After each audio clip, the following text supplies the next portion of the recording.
Nimuhumure bana b'Imana turangamire Yezu. Muri aya masomo ku wa mbere tariki 16 Ugushyingo 2020. Isomo rya mbere ryo mu gitabo cy'Ibyahishuwe umutwe wa mbere umurongo wa mbere kugeza ku wa gatanu n'umutwe wa kabiri umurongo wa mbere kugeza ku wa gatanu. Ibyahishuwe na Yezu Kristo. Imana arabimuhaye kugira ngo yereke abagaragu bayo ibigomba kuba bidatinze, nuko yohereza umumarayika wayo ngo abimenyeshe Yohani umugaragu wayo, ari nawe hamije ko ibyo yabonye byose ari ijambo ry'Imana n'ubuhamya bwa Yezu Kristo.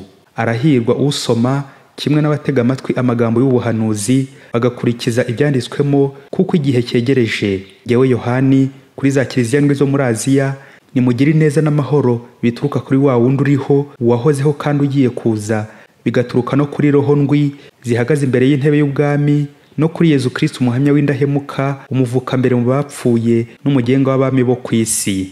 Nuko numva Nyagasani wambwiraga ati, andikira umumarayika wa kiliziya ya Efezi uti, ufashe inyenyeri ndwi mu kiganza cy'iburyo akagenda rwagati mu matara 7 ya zahabu, aravuga ati, ibikorwa byawe, umuruho wawe n'ubwiyumanganye bwawe ndabizi, kimwe nuko utashobora kwihanganira abagome. Wagerageje abiyitaga intumwa kandi atarizo, maze usanga ari ababeshyi. Ufite ubwiyumanganye koko, warababaye ku mpamvu z'izina ryanjye kandi ntiwacika intege. Nyamara mfite icyo nkugayaho, nuko utakinkunda nka mbere. Ibuka rero aho wahanandutse ukagwa, gira wisubireho kandi ukore ibikorwa nk'ibya mbere. Iryo ni ijambo ry'Imana. Amagambo mu Ivanjili ntagatifu ya Yezu Kristo uko yanditswe na Luka umutwe wa 18 umurongo wa 35 kugeza kwa 43. Icyo gihe Yezu yegereye Yeriko, hakaba impumyi yicaye iruhande rw'inzira isabiriza. Yumvise abantu benshi bahitaga, abaza ibyo ari byo. Baramusubiza bati, ni Yezu w'i Nazareti uhise. Nuko atera hejuru ati, Yezu mwana wa Dawudi mbabarira. Abari imbere baramucyaha ngo naceceke, ariko arushaho kurangurira ijwi ati, mwana wa Dawudi mbabarira. Yezu arahagarara ategeka ko bamumuzanira. Amugeze iruhande aramubaza ati, urashaka ko ngukorera iki? Nawe ati, Nyagasani mpakubona. Yezu aramubwira ati, ngaho bona, ukwemera kwawe kuragukijije. Ako kanya arabona, maze aramukurikira agenda asingiza Imana. Abantu bose nabo bibonye basingiza Imana. Iyo ni Ivanjili ntagatifu. Nyagasani mpakubona. Tugendeye kuri Ivanjili ya Yezu Kristo ahumura impumyi yo kuri Yeriko, ndetse no kuri ibaruwa yandikiwe kiliziya ya Efezi, aho Nyagasani ari gutugaya urukundo rurimo agatotsi, tugiye kuzirikana ku ngingo igira iti, nuko utakinkunda nka mbere. Yamvugo y'ikilatini igira iti, qui ben amat ben castigat, qui aime bien châtie bien. Burya ukunda uramukosora, ukamuhanura, ukamugaya, ukamugorora. Imana iradukunda.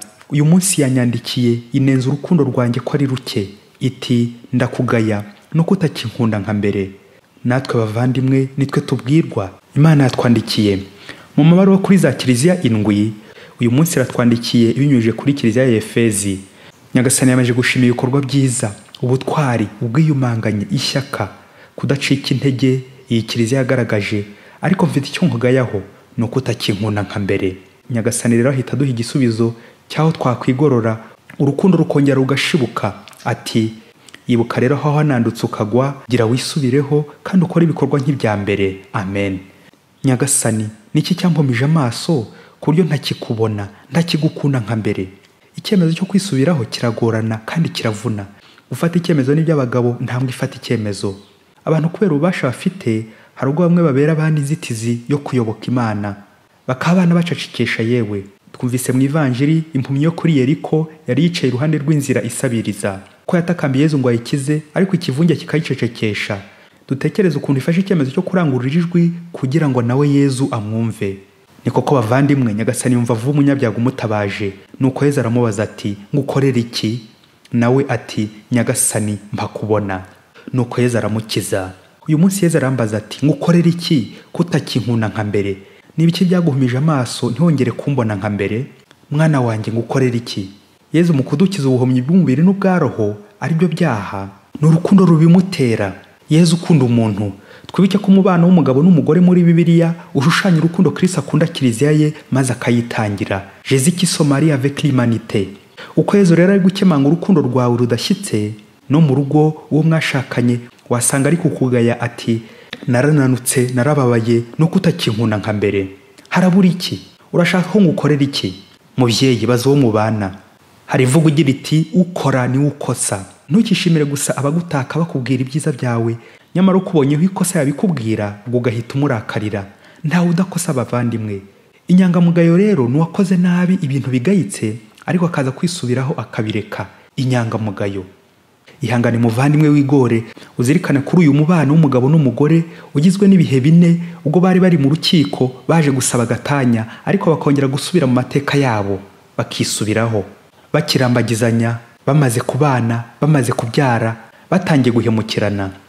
Mu kwibukiranya amateka, igihe cya mbere bari kurambagizanya, umwe yabwiraga undi ati meze nk'ifi iri mu mazi, ndamutse ntari muri wowe napfa, kuko ifi itari mu mazi ihita ipfa. Undi ati intebe yawe iri mu mutima wanjye. Undi ati niwo mutima wanjye, udahari sinahumeka. Umutima wanjye uteye aba ari wowe. Undi ati ndagukunda ku buryo upfuye ninjye bahamba. None igihe cya kabiri bamaze kubana, bari bakiri kwitana basheri, urukundo rumeze neza, ndetse nta nutinyuka kuvuga undi mu izina rye uretse ijambo sheri wanjye. Bagasohokana, bakajyana, bakicarana, bagasangira, ntibasiganwe. Ariko igihe cya gatatu bamaze kubyara, umugore yatangiye kwita ku mwana ntiyite ku mugabo. Nibwo wa mugabo yasangaga umwana agatangira kumubaza ati nyoko yagihesha, n'umugore ati siko yagihesha. Icyakurikiye amazina yo kubahukana nicyo gice cya 4 ubuhemu, aho umwe yatangiye guca inyuma undi akarira akaboroga gatakira Imana ati mana kuki wampaye kubana na shitani koko? Umugabo wampaye yambere Sekibi, umugore wampaye yambere shitani. Ubwo za gatanya zitangira zityo no mu nkiko. Koko nyine birumvikana nta muntu muzima wabana na shitani ngo ayishobore. Bageze mu rukiko basubiza amaso inyuma, basubira mu bihe bya mbere uko bakundanaga, nuko bongera barasubirana. Babyeyi, murumva urukundo rwo kuva ku mutima wanjye ukagera kuri sheri wanjye, ukagera kuri nyoko no kuri so, bigera no kuri shitani, amazina y'ikuzimu. Kandi imbere yari amazina y'Imana, nuko utakinkunda nka mbere. Kuki usigaye unca inyuma? Igisubizo kiracyari cya kindi, nuko utakinkunda nka mbere. No mu bihaye Imana, wa mwana utangirira muri groupe vocationnelle, akunze ubuzima bw'abihaye Imana, azinduka mu misa, amasengesho, akitwararika, akibombarika, nyamara yamara kwinjira agakomeza kwibombarika nyine. Noneho yamara gusezerana mu bihaye Imana agahita hindura isura, ntiyongere gusengana n'abandi, ntiyongere kugira ishyaka, ntiyongere kwitabira no gufatikanya n'abandi mu muryango. Nuko rero bakaba bamuvugiraho ukuntu yegeraga ritari imbere afite ubwoba kubera ko yari ahantu hatinyitse. Ariko ubu ngubu asigaye agera kuri aritari akaba ari itigita. Byagenze bite? Nuko utagikunda Imana nka mbere, niyo mpamvu utakiyitinya, waradohotse, wishoye mu bigirwamana n'ingeso mbi. Uyu munsi ninjye ugwirwa, reka nibutse ibihe bya mbere nge na Yezu, agashyuhira nari mfite mu rukundo, uko najyaga mfata akanya k'umwihariko nkiherera, uko nasenga ngasabira abandi. Imiryango ya Isiyo Gatolika nabagamo, nari umuririmbyi, nari umusaveri, nari inkoramutima, nari umurejiyo, najyaga nsura abarwayi ku bitaro no mu ngo zabo, najyaga mfasha abana b'imfubyi, ngakora ibikorwa by'urukundo byinshi, najyaga nsaba penetensiya, nkongera kwivugurura, nyitabira misa n'amasengesho mu rugo rwanjye. None narabiretse. Ninjye Yezu ari kugaya uyu munsi ati warabishye urabihirwa, nuko utakinkunda nka mbere. Nkora iki se Yezu? Uyu munsi no kwikubita agashyi nk'ibiri muri iyi baruwa, nkongera nkagaruka ku isoko y'ubwiza, igihe cyo kurambagizanya, nkongera ibikorwa by'urukundo nka mbere, ariko ngafata icyemezo nk'iyimpumyi, nkongera imbaraga nta gucika intege n'abanzitira cyangwa n'ibinzitira bimbuza kubona Yezu. Retour à la source.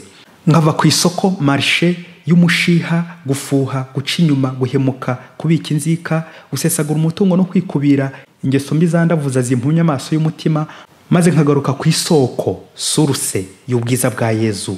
Nkubone Yezu nkwereke abandi tubana. Ahari umwiryane n'urwango ni shitani, nuko habuze urukundo, aho nyine nta Mana ibihari. Baza rero uwo mubana uti ngukorera iki? Nagusubiza nti mpakubona, uhita umwereka Yezu, umugarawe ku isoko y'urukundo. Yezu mpakubona. Padiri Masumbuko Ladislas wa Diocese ya Cyangugu.